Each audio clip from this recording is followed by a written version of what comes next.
Smart summary Hindi में आपका स्वागत है।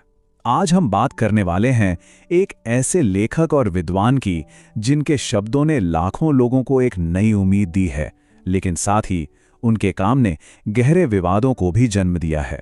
ये कहानी है डॉक्टर आयद अल करनी की। ये जो एक सीधा साधा वाक्य है, दुखी मत हो, ये सिर्फ एक सलाह नहीं है। ये असल में एक पूरी ग्लोबल घटना का टाइटल है। एक ऐसी किताब जिसने सरहदों और जुबानों को पार कर लिया है। जी हाँ, ला तहज़ान या डोंट बी सैड। ये एक सेल्फ हेल्प किताब है जो न सिर्फ मुस्लिम बल्कि गैर मुस्लिम पाठकों तक भी पहुंची है और उन सभी को उम्मीद और पॉजिटिविटी का एक पैगाम देती है। लेकिन जैसा अक्सर होता है, कहानी का एक दूसरा पहलू भी है। हर कोई उनके काम का फैन नहीं है। कुछ आलोचकों की राय तो बिल्कुल ही अलग है, जो उनके तरीकों और उनके संदेशों पर ही सवाल उठाते हैं। और यही विरोधाभास आज के हमारे विश्लेषण का केंद्र है। एक तरफ लाखों चाहने वाले हैं तो दूसरी तरफ गंभीर आलोचक। तो सवाल ये उठता है कि आखिर सच्चाई क्या है।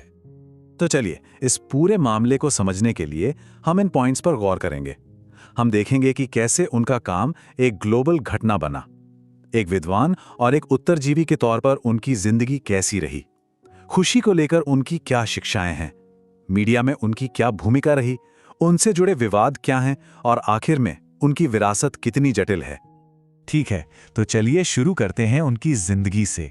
हम उनके सफर को समझने की कोशिश करेंगे, एक विद्वान के तौर पर उनकी शुरुआत से लेकर एक टारगेट बनने तक। डॉक्टर अल करनी सऊदी अरब के एक जाने माने इस्लामी विद्वान हैं। उनकी पढ़ाई लिखाई ने ही उनके लेखन की नींव रखी और उनकी सबसे मशहूर किताब ला तहज़ान ने उन्हें दुनिया भर में पहचान दिलाई। उनकी जिंदगी की ये टाइमलाइन कुछ बहुत ही जरूरी मोड़ दिखाती है। एक तरफ अकादमिक सफलता है तो दूसरी तरफ अंतर्राष्ट्रीय पाबंदियां और यहां तक कि एक जानलेवा हमला भी। और 2016 में जो हुआ वो सच में चौंकाने वाला था। ये सिर्फ कोई हमला नहीं था, ये उनकी जान लेने की सीधी कोशिश थी। हमलावर तो मारा गया, लेकिन अधिकारियों को शक था कि इस हमले के तार इस्लामिक स्टेट से जुड़े हो सकते हैं, जिसने अपनी मैगजीन में अल करानी का नाम एक टारगेट के तौर पर छापा था। ये घटना दिखाती है कि उनके विचार कितने असरदार और साथ ही कितने ध्रुवीकरण करने वाले थे। तो ये तो हुई उनकी जिंदगी की बात। अब चलते हैं उनके काम के दिल में, यानी उनका जो खुशी को लेकर मूल संदेश है उसे समझते हैं।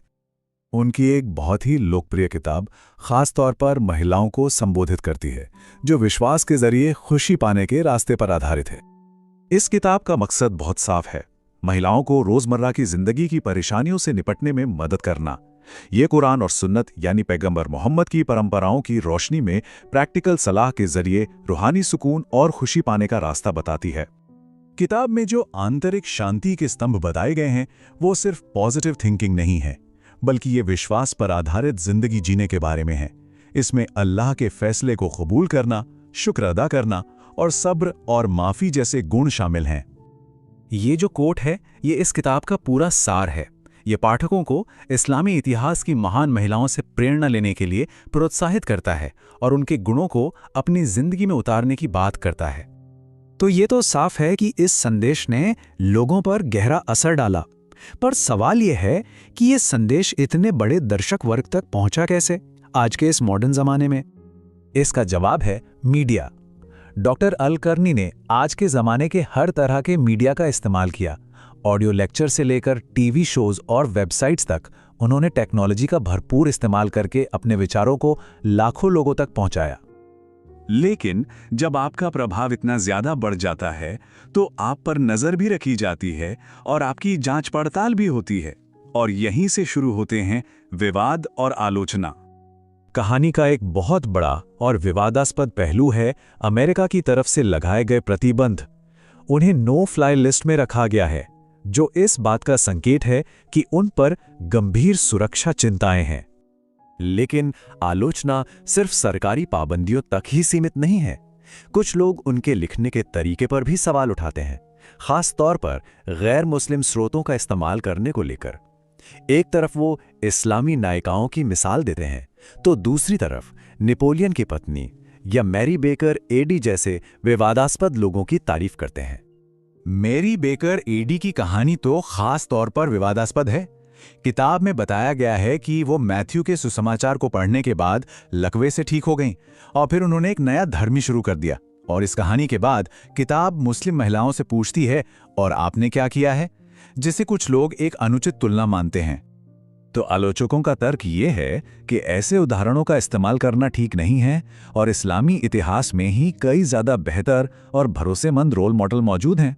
उनका कहना है कि प्रेरणा के लिए बाहर देखने की ज़रूरत ही क्या है, जब अपनी परंपरा में ही इतने शक्तिशाली उदाहरण हैं। तो हमारे सामने एक ऐसी शख्सियत है जो लाखों लोगों को सुकून पहुंचाती है, लेकिन साथ ही उनके तरीकों के लिए उनकी आलोचना भी की जाती है। और यही चीज हमें उनकी विरासत के आखिरी सवाल पर ले आती है। आखिर में डॉक्टर अल-करनी एक जटिल शख्सियत के तौर पर सामने आते हैं। बहुत से लोगों के लिए वो प्रेरणा और मार्गदर्शन का स्रोत हैं, लेकिन पारंपरिक स्रोतों के साथ मॉडर्न सेल्फ हेल्प को मिलाने का उनका तरीका बहस का एक विषय भी है।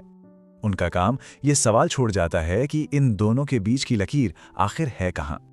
डॉक्टर अल-करनी की विरासत हमें ये याद दिलाती है कि विश्वास, खुशी और आधुनिकता के बीच का रिश्ता हमेशा सीधा नहीं होता।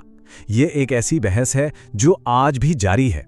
अगर आपको ये विश्लेषण पसंद आया हो तो इसे लाइक करें, सब्सक्राइब करें और अपने उन परिवार और दोस्तों के साथ साझा करें जो अपनी जिंदगी को बेहतर बनाना चाहते हैं।